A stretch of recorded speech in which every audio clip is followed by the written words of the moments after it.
Hi, I'm Carol Ritberger, the author of Healing Happens With Your Help, a book that's coming out that's really looking at more of the hidden meanings behind illness. As a medical intuitive and doing readings on thousands of people, I've really had the opportunity to understand that illness is really more than just what happens to the physical body, that physical body is more the outcome. I also in the book look at all the contributors. It's our thoughts, and we've heard a lot about the fact that our thoughts create our reality. That is true. Our thoughts also are responsible for creating a lot of the things that happen in our physical body. Also looks at emotions, and I always look at emotions differently from the standpoint of the soul. The soul uses our emotions to be able to help us recognize when we're not being in truth to who we really are. They're just kind of a degree of letting us know, are you in alignment with who you are or out of alignment? But emotions are really a very valuable tool in helping us understand who we are. They also can be our worst enemy from the standpoint that we get caught up in negative emotions and sometimes support those emotions to the point that it creates suffering. In the book, I look at emotions, the destructive emotions, the anger, fear, hate, betrayal, all the ones that we get. Grief is a big one, and all the emotions that we have that we carry inside of us from a lot of things that happen to us in our childhood.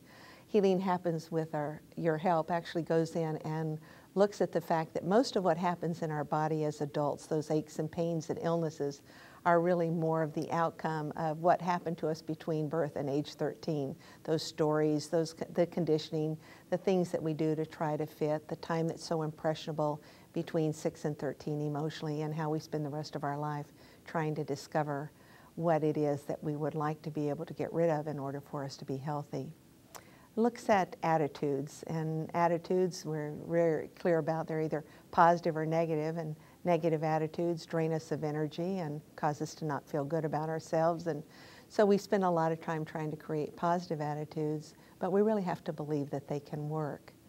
Goes in and it looks at other things like the stories we tell and how those stories really are our connection, our identity with other people, and the perceptions we have of ourselves. And all the hidden meanings, the core themes that we have being the stories. And if we realize that illness is more than just what happens with the body, then we're able to go in and actually look at preventing illness or actually going in and healing versus curing. I work a lot with doctors in the work I do as a medical intuitive, and the value of that is that I have a great understanding of the body. But doctors really go in and they're trained to look at our symptoms. They listen to us, they go in and they work with us to be able to help relieve those aches and pains, but they really don't look at the deeper part of why we become ill.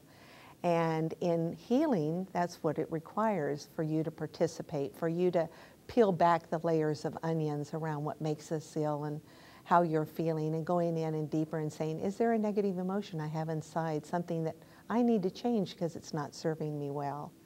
And when we do that and we become involved and we really look at ourselves as a whole instead of separate parts, then we're able to do what I call healing. A medical intuitive, the other part that I love about the book is it actually maps, after years of research, maps where you hold emotions in your body, in the organs and glands, and fears in the spine. Why is that important? Because if you have a stomach problem, irritable bowel syndrome, then you can go in and you can see, oh, well, I carry the emotion of resentment or irritation or irritability in my stomach, and it just starts to make sense.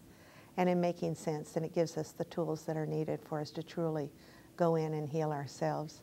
In the old Hermetic metaphysicians, what they would always tell their patients is that I can help you by listening to you, but I cannot heal you. Only you can do that. And that's what Healing Happens With Your Help is all about. What can you do to heal yourself, your life, and to create the life and health that you desire?